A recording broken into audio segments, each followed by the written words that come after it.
কারো পৌষ মাস, কারো সর্বনাশ। সীমান্ত লাগোয়া জেলা, মাদকের কারবার চলছে সেখানে। তৃণমূল জমানায় জমি জটে ঢিলেঢালা বর্ডার সুরক্ষা। সীমান্ত লাগোয়া জেলায় চলতো দেদার মাদক পাচার। নজরদারির কড়াকড়িতে এবার জারি জুরি বন্ধ। কারো পৌষ মাস তো কারো সর্বনাশ। কেন কথা বলছি?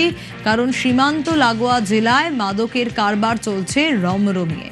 তৃণমূল জমানায় জমি জটে ঢিলে ঢালা বর্ডার সুরক্ষা। সীমান্ত লাগোয়া জেলায় চলতো মাদক কারবার, মাদক পাচার দেদার পরিমাণে। নজরদারির কড়াকড়িতে এবার বন্ধ জারি জুরি। মালদা, একদিকে বিহার, ঝাড়খণ্ড, অন্যদিকে বাংলাদেশ। কিছুটা গেলেই চিকেন স্নেক। এহেন মালদায় রমরমিয়ে মাদকের চক্র, কাফ সিরাপের কারবার। কেন, কোন অঙ্কে, কাদের মদতে?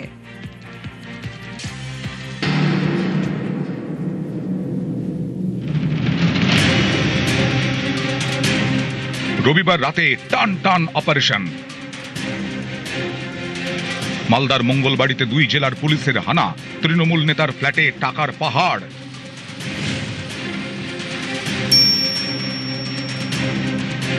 গ্রেফতার ভাড়াটিয়া পিন্টু সরকার, মাদক কারবারি পিন্টু সরকার। মালদা, একদিকে বাংলাদেশ, অন্যদিকে বিহার, ঝাড়খণ্ড। কিছুটা এগোলেই chicken's neck strategic point. Chicken's neck পেরোলেই নেপাল।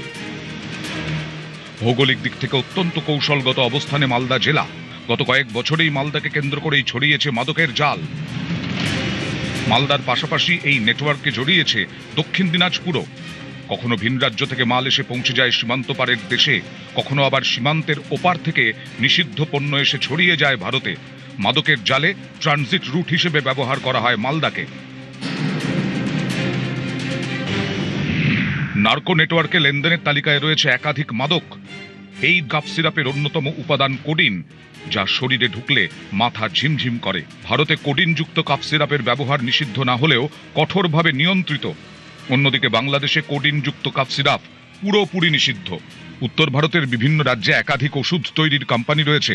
তদন্তকারীদের দাবি, ওষুধ ব্যবসায়ী হওয়ায় সহজেই এই কোম্পানিগুলি থেকে ওষুধ আনাতে পারতেন পিন্টু। তারপর পাচার বাংলাদেশে। হিমাচল প্রদেশ, উত্তরাখণ্ড, উত্তরপ্রদেশের মতো রাজ্য থেকে ট্রাকে করে আনা হতো কাফ সিরাপ। বিহার, ঝাড়খণ্ড হয়ে ট্রাক ঢুকতো মালদা সহ রাজ্যের বিভিন্ন সীমান্তবর্তী জেলায়। সেখান থেকে বাইক এবং ছোট গাড়িতে কাফ সিরাপ সীমান্ত এলাকায় পৌঁছে যেত। বর্ডার পেরিয়ে তা বাংলাদেশে চলে যেত। বাংলাদেশে নিষিদ্ধ হওয়ায় এই সিরাপগুলি নাকি প্রায় 10 গুণ দামে বিক্রি হতো। জুলাই মাসে আমাদের একটা সোর্স ইনপুটে গাড়ি থেকে আমরা প্রায় 1500 বোতল কফ সিরাপ রিকভার করি। এই ইলিগাল স্মাগলিং ব্যবসা করতো, ওকে আমরা ধরতে পারি। ওই মালদার এই গোডাউন একটা লোকেশন ছিল। প্রায় 9000 বোতল কোডিং বেসড কফ সিরাপ, যার ম্যানুফ্যাকচারিং ল্যাবরেট ফার্মাসিউটিক্যালের আছে হরিয়ানা পানিপথে। ওটা এখানে কিভাবে এসছে, কাকে দেওয়া হতো, এসব জিনিস আমরা ডিটেইলে তদন্ত করছি। 3 জন অ্যারেস্ট হয়েছে। তাদের নাম মেন আছে পিন্টু সরকার, গোপাল চাকি আর সুশান্ত হালদার। ওল্ড মালদার মঙ্গলবাড়ি চৌরঙ্গি মোড়, এখানেই 6 তলা আবাসন, 4 তলায় ফ্ল্যাট ভাড়া নিয়ে মাদক পাচার চালাচ্ছিল পিন্টু। এই মুহূর্তে আমি দাঁড়িয়ে রয়েছি পুরাতন মালদহের মঙ্গলবাড়ির চৌরঙ্গি মোড় এলাকায়। কেন বেছে নেওয়া হলো মাদকের ঘাটির জন্য? আসলে এই এলাকা কিন্তু যোগাযোগের ক্ষেত্রে অত্যন্ত গুরুত্বপূর্ণ। এই যে রাস্তা দেখাচ্ছি, পুরনো 34 নম্বর জাতীয় সড়ক, উত্তরবঙ্গের সঙ্গে দক্ষিণবঙ্গের সরাসরি যোগাযোগ এই রাস্তা ধরে। প্রতি মুহূর্তেই কিন্তু উত্তরবঙ্গ বা দক্ষিণবঙ্গের যাতায়াতের গাড়ি এখান থেকে কিন্তু সহজলভ্য। এর থেকে মাত্র 2 কিলোমিটার দূরেই রয়েছে মালদা টাউন স্টেশন। সেখান থেকেও কিন্তু রেলপথে উত্তর পূর্বাঞ্চল, এমনকি আশেপাশের অন্যান্য রাজ্যগুলিতেও সহজে পৌঁছে যাওয়া যায়। কারণ এই সব এলাকা থেকে মালদা, মুর্শিদাবাদ, দক্ষিণ দিনাজপুর এই সব সীমান্ত এলাকায় সহজে কিন্তু মাদক পাচার করা সম্ভব।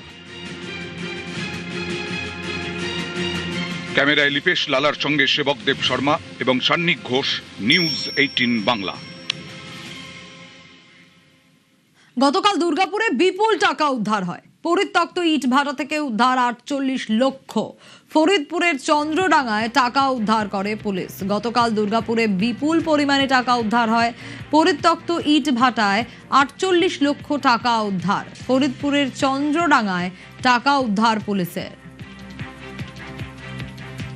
লাউদুয়া থানা থেকে আজকে কিছু টাকা উদ্ধার হয়েছে। ওইটা আমরা ইনভেস্টিগেশন করে দেখছি। ওটা একটা রাইস মিল থেকে উদ্ধার, যে কমপ্লেন্ট করেছে তার বাড়ি থেকে উদ্ধার হয়েছে প্রায় 15 লাখ আছে। দেদার রাজস্ব চুরি, কয়েকশো কোটির সম্পত্তি, লাল মাটিতে কালো কারবার, অভিযোগের পাহাড়ে টুলু মণ্ডল। এবার পুলিশের নজরে টুলু মণ্ডলের আত্মীয়রা। বুধবার সকালে টুলুর শ্বশুর বাড়িতে হানা দিল এসটিএফ।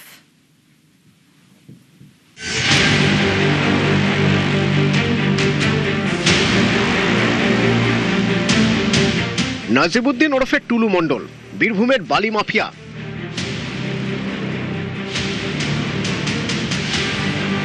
স্থানীয়দের দাবি লালমাটির বালি পাথরের সাম্রাজ্যে টুলু মণ্ডলই ছিলেন শেষ কথা। বালি পাথর থেকে কোটি কোটি টাকার সম্পত্তি, সরকারের রাজস্ব, অভিযোগ সেটাও ঢুকতো টুলুর পকেটে। স্থানীয়দের দাবি এই কাজে টুলুকে সাহায্য করতেন তার আত্মীয়রা। এদের অনেকেই নাকি টি কোম্পানির এক একটা মাথা। পুলিশের দাবি ইতিমধ্যেই টুলুর বাড়ি ব্যাংক মিলিয়ে কয়েকশো কোটি টাকার সম্পত্তি বাজেয়াপ্ত করেছে তারা। গ্রেপ্তার হয়েছেন টুলুর একাধিক সহযোগী। এবার পুলিশের নজরে টুলু মণ্ডলের শ্বশুর মোহাম্মদ নুরুল হক, টুলুর দুই শালা নূর আলম ওরফে মিন্টু শেখ এবং শামসুল আলম ওরফে মিঠু শেখ।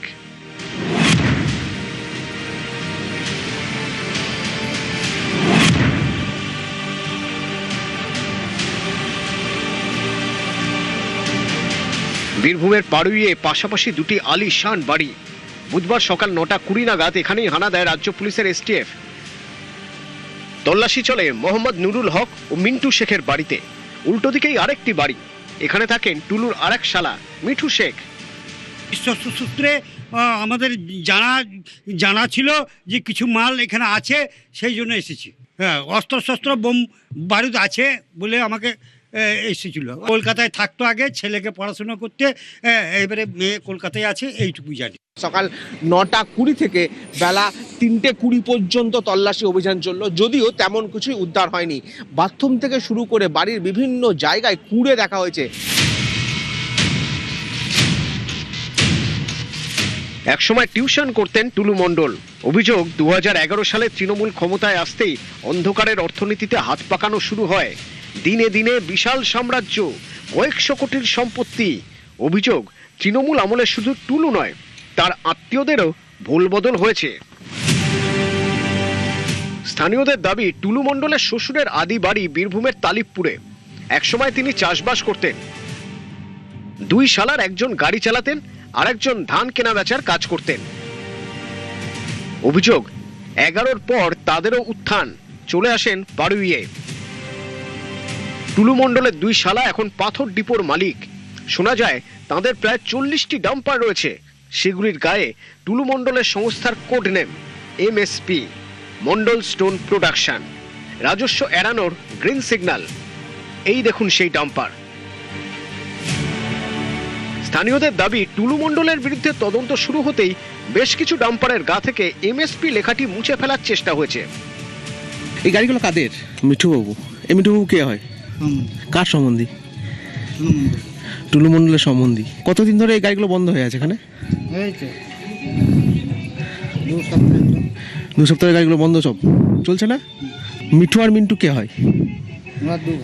দু ভাই। কে হয়? টুলু মণ্ডলে কে হয়? টুলু মণ্ডলে কে হয়? সম্বন্ধী হয়। এবার এই ছবিটা দেখুন। টুলু মণ্ডলের শ্বশুরের বাড়িতে তল্লাশি চালাতে ঢুকছেন তদন্তকারীরা। উল্টে সেই তদন্তকারীদেরই পকেট সার্চ করছেন টুলু মণ্ডলের শ্বশুর। ভাবুন অবস্থা। এদিন তল্লাশি চলে টুলু মণ্ডলের কাকা শ্বশুরের বাড়িতেও।